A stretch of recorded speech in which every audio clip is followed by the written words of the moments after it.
Hello everyone, ये हमारे sample paper series का पार्ट 1 जिसमें मैं आपके लिए लाई हूँ कोऑर्डिनेशन कंपाउंड्स के एमसीक्यूज़। तो यहाँ पर मैंने सोचा है कि मैं एक सैम्पल पेपर सीरीज़ लाऊं जिसमें मैं किसी भी पर्टिकुलर सैम्पल पेपर में से चैप्टर वाइज क्वेश्चंस आपको करवाऊं, ताकि आप एग्ज़ाम के वक्त जब रिवीजन कर रहे होंगे, आप जब क्वेश्चंस प्रैक्टिस कर रहे होंगे तो आपका कुछ काम आ जाए ये वीडियो। तो चलिए शुरू करते हैं। आज हम करने वाले हैं यहाँ पर 10 क्वेश्चंस। फर्स्ट क्वेश्चन है CONH3 5NO3 और बाहर है SO4 यानी कि ये है counter ion, and CONH3 5SO4 और काउंटर आयन है NO3 शोज, यानी ये जो दो कॉम्प्लेक्स है वो कौन सा आइसोमेरिज्म शो करता है। ऑप्शंस है linkage isomerism, ionisation isomerism, optical isomerism, coordination isomerism. इसमें आपको करना कि दोनों को आप कंपेयर करके देखें कि आपको दोनों में क्या डिफरेंस दिख रहा है। यहाँ पे NO3 अंदर है, SO4 बाहर है। यहाँ पर SO4 अंदर है, NO3 बाहर है, यानी यहाँ पर इन दोनों का क्या हुआ है, एक्सचेंज हुआ है। तो ऐसे में मैंने आपको पढ़ाया था कि ऐसे जो कंपाउंड्स होते हैं वो क्या शो करते हैं, आयोनाइजेशन आइसोमेरिज्म। रीज़न क्या है, अगर इसे मैं वाटर में डिसॉल्व करूँ तो यहाँ पे मुझे सल्फेट आयन मिलेगा, और अगर इसे मैं डिसॉल्व करूँ तो मुझे यहाँ पर नाइट्रेट आयन मिलेगा। तो दोनों ही कॉम्प्लेक्सेस का जो फॉर्मूला है वो सेम है, बट दोनों ही अपने एक्वस सॉल्यूशन में डिफरेंट आयंस प्रोड्यूस करते हैं, इसीलिए इसका आंसर हो जाएगा आयोनाइजेशन आइसोमेरिज्म। सेकेंड क्वेश्चन है, in which of the following does the central atom exhibit an oxidation state of +3। आपको ये बताना है इन चारों कॉम्प्लेक्सेस में कौन से कॉम्प्लेक्स में सेंट्रल मेटल का जो चार्ज है वो +3 आता है। तो आपको यहाँ पे फाइंड करना ही होगा। तो हम यहाँ पर फाइंड करते हैं, इसलिए मैंने यहाँ पे थोड़ा गैप रखा है।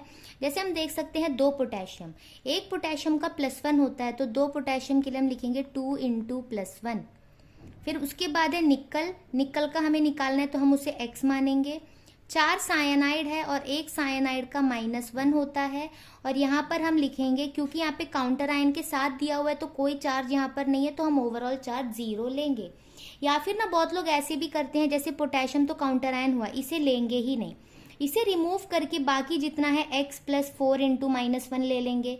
और क्या करेंगे, जब हम 2 पोटेशियम को निकालते हैं तो यहाँ पे -2 चार्ज लगता है, वो यहाँ पर वो लिख लेते हैं। लेकिन अगर हम ऐसे भी करेंगे तो अगर मैंने इसे यहीं पर ले लिया तो ये +2 वहां जाकर ऑब्वियसली -2 होगा। तो क्यों हम इतना दिमाग लगाए कि ये काउंटर आयन निकलने के बाद इसमें क्या चार्ज आएगा। हम इसे ओवरऑल पूरा लेकर = 0 ले लेंगे तो भी हमें मिल जाएगा। तो 2 × +1 2 होता है, +X 4 × -1 -4 = 0। अब ये +2 -4 -2 होता है, उस तरफ जाएगा तो ये हो जाएगा +2, यानी इस कॉम्प्लेक्स में निकल का ऑक्सीडेशन स्टेट +2 है, तो ये हो नहीं सकता। अगला यहाँ पे 4 पोटेशियम के लिए क्या आएगा, 4 × +1 यानी +4। Fe के लिए हम लेंगे X। 6 साइनाइड है, एक साइनाइड का -1 तो 6 साइनाइड का -6 = 0। उसके बाद क्या होगा, यहाँ पे भी X = क्या हो जाएगा, यहाँ पे -2 आया, इस वजह से X = +2, तो ये भी हमारा आंसर नहीं होगा। अगला देखिए, Fe को अगर मैं X ले लूँ, 3 ऑक्जेलेट है और हमें पता है कि ऑक्जेलेट का जो चार्ज होता है वो होता है -2 यानी 2- ऐसे होता है। तो हम लिख सकते हैं 3 ऑक्जेलेट है और एक ऑक्जेलेट का -2, एंड यहाँ पर ओवरऑल चार्ज दिया हुआ है -3। जब हमें काउंटर आयन के साथ दिया होगा तो ओवरऑल चार्ज हमेशा 0 आएगा, क्योंकि वहाँ पे चार्ज बैलेंस्ड होता है। जब ऐसे फॉर्म में होगा तो हम ओवरऑल चार्ज इसे लिखेंगे। अब यहाँ पर क्या हो गया, +3 × -2 -6, ये हो जाएगा -6, वहां जाने पर ये हमें मिल जाएगा +3। तो यही हमारा आंसर है। तब भी आप इसे चेक कर सकते हैं, कॉपर को अगर आप X ले लें और हमें पता है अमोनिया एक न्यूट्रल लिगैंड है तो इसके लिए 0 आएगा, और यहाँ पे 2+ को हम लेंगे, इसको ओवरऑल चार्ज +2, तो X = +2, तो इसका भी +2 है, तो इन सब का +2 है, इसी का सिर्फ +3 है। तो ऐसे हमें निकालना होगा। तो कोऑर्डिनेशन कंपाउंड्स के जो MCQs होते हैं बहुत ही आसान होते हैं। तो आप क्या करिए, मैं जो क्वेश्चन यहाँ पे कराऊंगी मुझसे पहले आप एक बार ट्राई करिए, अगर नहीं हो रहा है तो आप उसका सोल्यूशन देखें, नहीं तो आप क्या करिए, क्वेश्चन सॉल्व करिए, आंसर हो जाने के बाद वीडियो को स्किप करके आंसर क्या मिला है वो चेक करिए, अगर सही है तो फिर अगले क्वेश्चन में जाइए। क्वेश्चन नंबर 3 देखिए, for D4 ion the 4th electron enters one of the Eg orbitals giving the configuration T2G3 Eg1 when. अब हमें ये बताना है अगर D4 आयन में से जो फोर्थ इलेक्ट्रॉन है वो अगर Eg ऑर्बिटल में एंटर करके ये कन्फिग्रेशन दे रहा है तो कौन सी कंडीशन में ये देगा, ये इनमें से कौन सा कंडीशन में ये चीज हो सकता है। तो जैसे हम देख सकते हैं T2G नीचे होता है, हमें पता है उसमें 3 इलेक्ट्रॉन कुछ इस तरह से है, और हमें पता है Eg में 1 इलेक्ट्रॉन, तो जो दिया हुआ था उस हिसाब से हमने ये लिख लिया। अब इससे हमें समझ में क्या आ रहा है कि जो फोर्थ इलेक्ट्रॉन था वो बिना पेयरिंग हुए वो सीधे ऊपर जा रहा है। मैंने आपको बताया था पेयरिंग होने के लिए जो एनर्जी लगती है वो होता है P, और यहाँ से ऊपर जाने के लिए जो एनर्जी लगती है वो होता है डेल्टा O। तो यहाँ पर हमने क्या देखा, और मैंने ये भी बताया था कि जैसे हम भी क्या करते हैं, अगर कोई चीज़ खरीदनी हो तो हम जहाँ पर वो सस्ता मिल रहा होगा हम वहीं से खरीदेंगे। उसी तरह इलेक्ट्रॉन भी क्या करेगा, जहाँ पर उसको कम एनर्जी देनी पड़ेगी वो वहीं पर फिल होगा। जैसे अगर उसे पेयरिंग में कम एनर्जी लगती तो वो पेयरिंग करवाता, अगर ये वाली एनर्जी कम है तो वो बिना पेयरिंग करवाए सीधे ऊपर चला जाता। तो हमने देखा कि इलेक्ट्रॉन जो था वो बिना पेयरिंग हुए वो सीधे ऊपर गया, यानी ये वाला एनर्जी कम है, और पेयरिंग के लिए एनर्जी ज्यादा थी इसलिए उसने पेयरिंग नहीं करवाई, यानी पेयरिंग की एनर्जी ज्यादा है। और ये चीज हमें कहाँ पर दिख रहा है, पेयरिंग ज्यादा है और डेल्टा O कम है, वो इस ऑप्शन में दिख रहा है, ऑप्शन बी में। तो हमारा ऑप्शन बी यहाँ पर करेक्ट हो जाएगा। तो ऐसे आपको देखना है। अगर यहाँ पर फोर्थ इलेक्ट्रॉन यहीं पे फिल हो जाता T2G4 तो हम क्या बोलते कि पेयरिंग एनर्जी कम थी इसलिए उसने पेयरिंग करवाई, तो ये ऑप्शन हमारा करेक्ट होता, पेयरिंग एनर्जी कम। तो ये हमारा क्रिस्टल फील्ड थ्योरी से रिलेटेड क्वेश्चन है। Question number 4, out of this 4 complexes the colourless species are. इन चारों कंपाउंड में से कौन से स्पीशीज कलरलेस हैं, तो हम पहले एक एक करके देखते हैं। सबसे पहला है हमारा TiF6 2-। यहाँ पर हम क्या करेंगे, देखेंगे टाइटेनियम जो है इसका एटॉमिक नंबर होता है 22, ठीक है। वो एक्चुअली क्वेश्चन में दिया हुआ था, टाइटेनियम कोबाल्ट कॉपर एंड निकल का जो एटॉमिक नंबर है वो दिया था, क्योंकि स्पेस की कमी थी इसलिए मैंने उसे लिखा नहीं है, ठीक है।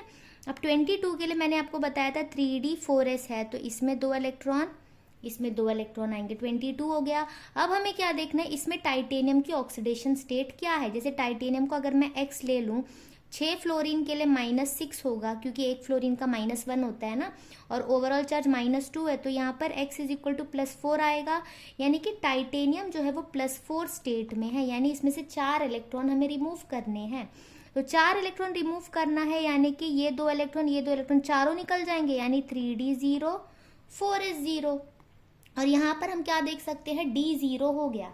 और मैंने बताया था कलर का रीजन क्या होता है, जनरली जो T2G नीचे होता है Eg ऊपर होता है, तो इलेक्ट्रॉन जब यहाँ से ऊपर जाता है तो वो विजिबल रीजन में से कोई एक पर्टिकुलर वेवलेंथ को एब्जॉर्ब करके जाता है, और जब वो वापस नीचे आएगा अपने ग्राउंड स्टेट में तब वो रिमेनिंग कलर्स को एमिट करता है। लेकिन यहाँ पर क्योंकि D0 है तो यहाँ पर कोई इलेक्ट्रॉन है ही नहीं जो ऊपर जा सके, अगर कोई इलेक्ट्रॉन जाएगा ही नहीं तो वो नीचे नहीं आएगा, तो कलर तो होगा ही नहीं। और मैंने आपको ये बताया था जिनका भी D0 या D10 कन्फिग्रेशन होता है वो सब कलरलेस होते हैं, तो मेनली हमें वही ढूंढना है कि किन किन का D0 एंड D10 कन्फिग्रेशन है। अब क्योंकि टाइटेनियम का तो D0 हो गया, यानी ये वाला कॉम्प्लेक्स तो कलरलेस है, तो यानी ये हमारे ऑप्शन में होना चाहिए, जो कि A एंड C में है बट B एंड D में नहीं है, तो हम पहले ही ऑप्शन B और ऑप्शन D को कट कर देंगे, वो हमारा आंसर हो ही नहीं सकता। अब हमें चेक इन दोनों के लिए करना है कि इन दोनों में से कौन कलरलेस है। तो चलिए पहले ये देखते हैं, COF6 3-। कोबाल्ट का एटॉमिक नंबर होता है 27, तो ये होगा 3D7 4S2, ठीक है। मैंने बताया था यहाँ जो नंबर है वो यहाँ पे आएगा और इसमें 2 आएगा, ठीक है। अब उसके बाद क्या है, इसमें अगर हम चार्ज देखें तो कोबाल्ट अगर X ले लूँ तो 6 फ्लोराइड का -6, ओवरऑल चार्ज -3, तो यहाँ पर आएगा +3, यानी कोबाल्ट जो है वो +3 स्टेट में है। तो इसका मतलब है 3 इलेक्ट्रॉन रिमूव करने हैं, तो 4s में से 2 इलेक्ट्रॉन गए और 3d में से 1 इलेक्ट्रॉन गया, तो 3d6, यानी d ऑर्बिटल अगर मैं यहाँ पे ड्रॉ करूँ, और यहाँ पे क्योंकि फ्लोरीन जो है वो वीक लिगेंड है, पेयरिंग होगी नहीं, तो कैसे दिखाएंगे हम, ऐसे, तो यहाँ पे अनपेयर्ड इलेक्ट्रॉन है। या फिर हम ऐसे भी कर सकते हैं 1 2 3, और क्योंकि ये वीक है तो बिना पेयरिंग के ऊपर जाएगा, तो ये 5 हो गया और ये 6, तो यहाँ से ये वाला इलेक्ट्रॉन ऊपर जा सकता है तो ये कलर शो करेगा। तो यहाँ से ये भी कट गया, यानी यही हमारा ऑप्शन होगा, बट फिर भी Cu2 Cl2 के लिए चेक कर लेते हैं हम। लेकिन आपको एग्जाम्स में ऐसा नहीं करना है। आपको अगर कोई ऑप्शन दिख जाए तो आप ये मत सोचे कि मुझे सभी करके देखने हैं, ठीक है ना। जैसे आपको पता चल गया कि ये कलरलेस है और ये नहीं है, तो इसका मतलब है कि ये वाला ऑप्शन ही होगा, क्योंकि इसमें तो टाइटेनियम दिया ही नहीं है ना, तो ये आपको ऑब्वियस है कि यही होगा। बट अभी मैं आपको करा के बता रही हूँ। 2 कॉपर के लिए हम लेंगे 2x, 2 क्लोराइड के लिए -2, ओवरऑल चार्ज 0, तो 2x इज इक्वल टू -2 वहां जाएगा +2, तो x इज इक्वल टू +1 होता है। पहले देखते हैं कॉपर का एटॉमिक नंबर 29 है, बट यहाँ पर हम 3d9 4s2 नहीं करते हैं। आपको बताया था कि यहाँ पे 1 होता है, यहाँ पे 10, क्योंकि फुल्ली फिल्ड कन्फिग्रेशन ज़्यादा स्टेबल होता है। यहाँ पे सिर्फ कॉपर एंड क्रोमियम में ऐसा हम करते हैं, बाकी सब में आप ऐसे लिख सकते हैं। अब यहाँ पर क्योंकि +1 स्टेट में है तो एक इलेक्ट्रॉन आपको रिमूव करना है, वो जाएगा 4s में से, और ये 3d10 एज इट इज रहेगा। और क्योंकि यहाँ पे d10 कन्फिग्रेशन है, d10 होने पर क्या होता है, पूरा भरा हुआ है, ऊपर Eg में कोई जगह खाली नहीं है जहां पर इलेक्ट्रॉन जा सके, तो ये ट्रांजिशन पॉसिबल नहीं है, यानी dd ट्रांजिशन नहीं होगा और ये भी कलरलेस रहेगा। तो ऑप्शन सी हमारा यहाँ पर करेक्ट हो जाएगा, क्योंकि हमने चेक कर लिया कि इसमें D0 है और इसमें D10 है। तो इस तरह से आपको पता लगाना होता है कलरलेस स्पीशीज के बारे में। देखिए question number 5, match the metal ions given in column 1 with spin magnetic moments of the ions given in column 2 and assign correct codes। अब सबसे पहले हम क्या करते हैं, इन सारे आयंस में कितने अनपेड इलेक्ट्रॉन्स है वो हमें देखना है। तो पहले हम यहाँ पे लिख लेते हैं कोबाल्ट। कोबाल्ट का एटॉमिक नंबर 27 यानी 3d7 4s2, लेकिन यह कोबाल्ट 3+ स्टेट में है। 3 इलेक्ट्रॉन निकालने हैं, तो 4s में से दोनों इलेक्ट्रॉन चले गए और 3d में से एक इलेक्ट्रॉन गया, तो 3d6। अब 3d6 के लिए हम क्या करेंगे, अगर ये देखें तो 1 2 3 4 5 6, तो कितने अनपेड इलेक्ट्रॉन हुए, 4। और हमें पता है कि जो मैग्नेटिक मोमेंट का फॉर्मूला होता है वो क्या होता है, n इंटू n+2। तो n यहाँ पे है 4 एंड 4+2 यानी कि 6, तो 4 इंटू 6 26। तो कोबाल्ट 3+ के लिए क्या होगा, 4 6 24, √24, यानी ए के लिए कौन सा कोड करेक्ट है, 4। ए के लिए 4 करेक्ट है, तो ये दोनों हम पहले ही क्या कर देंगे, काट देंगे, क्योंकि ये हो नहीं सकता। अब नेक्स्ट हमें क्या करना होगा, ऐसे क्वेश्चन में कैसे इजी करते मैं बता रही हूँ। जैसे हमने कोबाल्ट का निकाला, उसमें पॉसिबिलिटी जो है 4 है, ऑप्शन है, तो ए के करस्पॉन्डिंग 4 जिसमें है वो रखकर हम बाकी काट देंगे, हमें देखना ही नहीं है। अगला है हमारे पास क्रोमियम 3+ ना, तो क्रोमियम एटॉमिक नंबर 24 होता है। तो इसमें जैसे मैंने आपको बताया था ये एक्सेप्शनल केस है, यहाँ पे 1 होता है और यहाँ पे 5 होता है, क्योंकि एग्जैक्टली हाफ फील्ड ज़्यादा स्टेबल होता है। और क्योंकि हमें 3+ बोला गया है, तो हमें यहाँ पर 3 इलेक्ट्रॉन निकालने हैं। 3 इलेक्ट्रॉन जो है पहला 4s में से निकल जाएगा और 2 इलेक्ट्रॉन 3d में से निकलेंगे, तो ये हो जाएगा 3d3। अब 3d3 है, यानी यहाँ पे हम समझ सकते हैं कि इसमें 3 इलेक्ट्रॉन इस तरह से होगा, तो तीनों ही इलेक्ट्रॉन अनपेड हैं, तो यहाँ पर 3 अनपेड इलेक्ट्रॉन है। तो मैग्नेटिक मोमेंट क्या होगा, n इंटू n+2, यानी n इंटू n+2 के लिए 3+2 5, 3 इंटू 5 15 होता है, और 15 कौन सा है, ऑप्शन 5th वाला, यानी b के लिए 5 आना चाहिए, तो ये भी कट गया, यानी यही हमारा करेक्ट होगा। बाकी दोनों के लिए हमें देखना ही नहीं पड़ेगा, आप ऐसे अपना वक्त बचा सकते हैं। तो ऐसे हम करते हैं, पहला 2 में ही हमें क्या हो जाएगा, सही आंसर मिल जाएगा, ठीक है ना। अब चाहो तो हम बाकी का भी निकाल के देख सकते हैं, या तो आप स्किप करके नेक्स्ट क्वेश्चन देखिए। जिनको ये निकालना है मैं बता देती हूँ। जैसे आयरन का एटॉमिक नंबर 26 होता है, तो 3d6 4s2।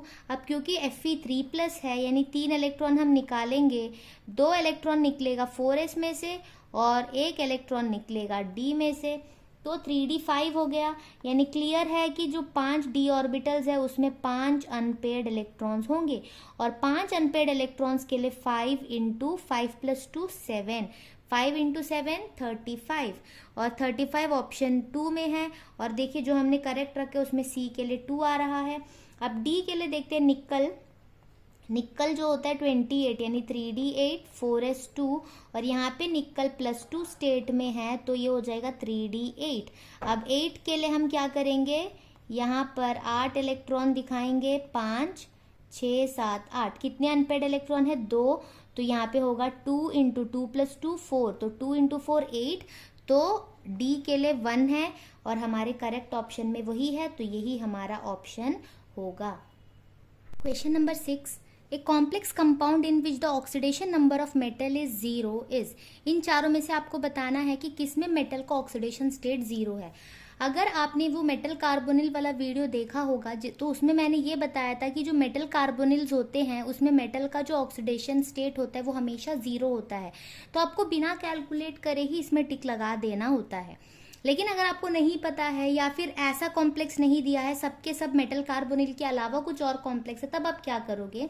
जैसे इसमें निकल का आप X मानोगे, आपको पता है कार्बोनिल एक न्यूट्रल लिगैंड है तो 4 कार्बोनिल के लिए 0 ही आएगा, और क्योंकि ओवरऑल चार्ज 0 है इसलिए यहाँ पे हम बोलते हैं कि मेटल जो है वो 0 ऑक्सीडेशन स्टेट में है। अब आप सेकेंड वाला का अगर देखें, प्लैटिनम को अगर आप X मान लें, अमोनिया हमें पता है न्यूट्रल लिगैंड है तो उसके लिए हम लेंगे 0। 2 क्लोराइड है आपके पास तो 2 क्लोराइड के लिए -2 लगेगा। और यहाँ पे मैंने बताया था कि जब भी हमारे पास काउंटर आयन होगा तो हम वहाँ पर उसका ओवरऑल चार्ज 0 लेते हैं। तो यहाँ पर हमें मिलेगा -2, उस तरफ चला जाएगा +2। उसके बाद यहाँ देखिए 3 पोटेशियम के लिए हम लेंगे +3 क्योंकि एक पोटेशियम का +1 होता है। Fe के लिए हम लेंगे X, Cn का -1 होता है तो 6 Cn के लिए -6 होगा एंड ओवरऑल चार्ज हम लेंगे 0। तो यहाँ पे X -3 = 0 यानी इसमें ऑक्सीडेशन नंबर +3 है। यहाँ पे 4 पोटेशियम के लिए हम लेंगे +4, Fe के लिए X, 6 Cn है तो -6 = 0, X -2 = 0, तो यहाँ पर ये आ गया +2। तो यहाँ पे जैसे 0 पूछा गया है, हो सकता है आपसे कुछ और पूछे। जैसे कुछ देर पहले हमने एक क्वेश्चन किया था जिसमें पूछा था कि इसका ऑक्सीडेशन नंबर +3 है, तो इस तरह से भी पूछा जा सकता है। तो आपने अब तक नोटिस कर लिया होगा कि ज़्यादातर जो MCQs हैं वो ऑक्सीडेशन नंबर से रिलेटेड या फिर अनपेड इलेक्ट्रॉन से रिलेटेड और उसके जो मैग्नेटिक मोमेंट हो गया या आइसोमेरिज्म से रिलेटेड होता है। तो इन सारे टॉपिक्स में आप MCQs अच्छे से प्रिपेयर करके जाइएगा या कॉन्सेप्ट ही क्लियर रखिए, MCQs अपने आप हो जाएंगे। क्वेश्चन नंबर 7 देखिए, कुछ इसी तरह का क्वेश्चन हमने किया था अभी।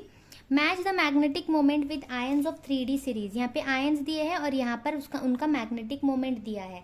जैसे क्रोमियम है, हमें पता है एटॉमिक नंबर 24 और इसका कन्फिग्रेशन होता है 3d5 4s1।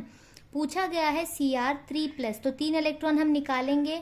यहाँ से चला गया 3D में से 2 इलेक्ट्रॉन जाएंगे तो 3d3 होगा, यानी इसके पास 3 अनपेड इलेक्ट्रॉन होंगे।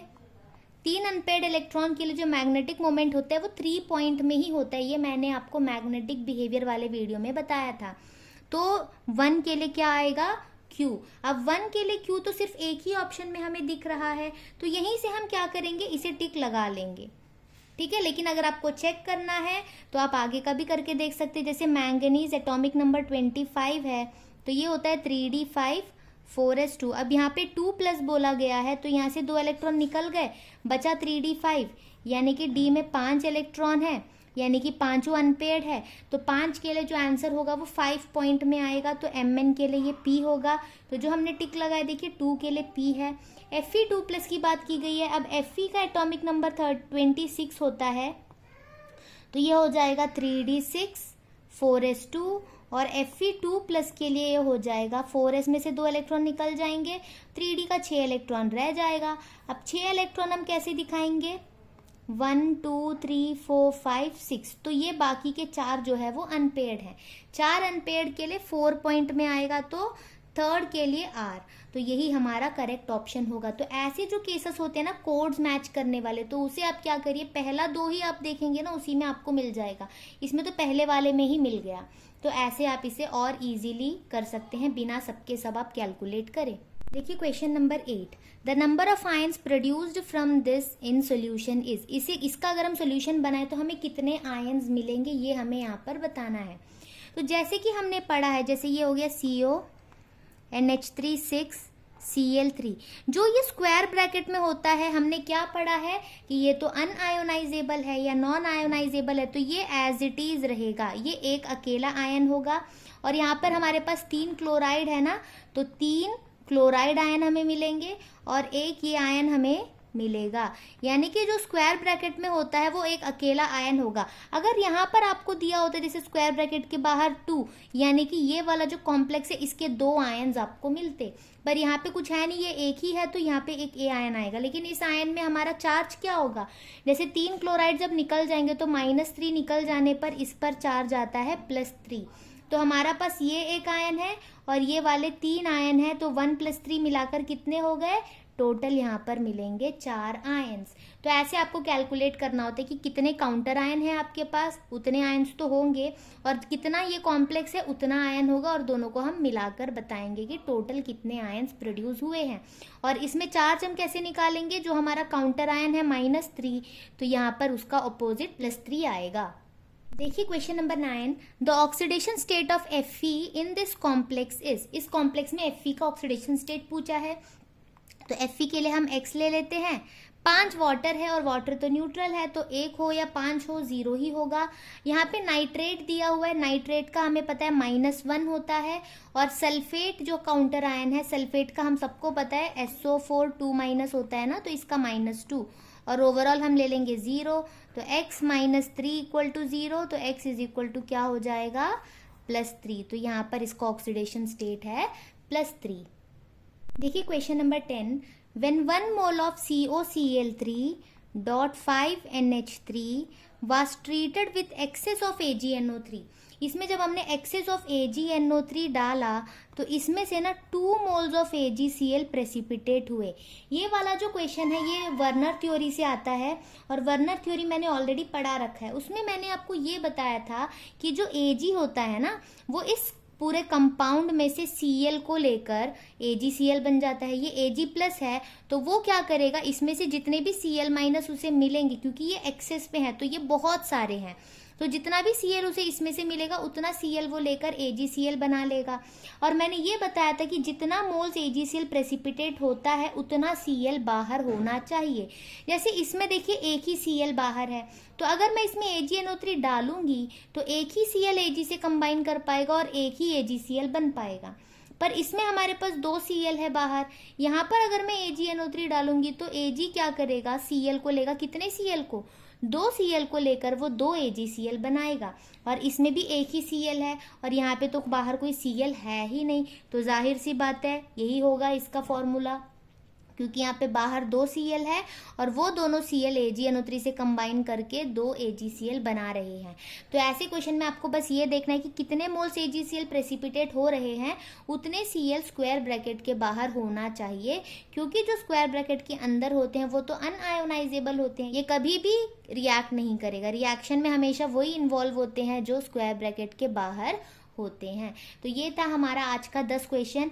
मैं बाकी चैप्टर्स के लिए भी करवाऊंगी, लेकिन मैंने ये सोचा कि ऑलरेडी मैंने कोऑर्डिनेशन कंपाउंड्स जब पढ़ा रखा है तो इसका अगर मैं सीरीज लाऊंगी तो बच्चों को समझने में आसानी होगी। जैसे जैसे मैं चैप्टर करवाऊंगी उसके साथ मैं वैसे क्वेश्चंस भी करवाऊंगी।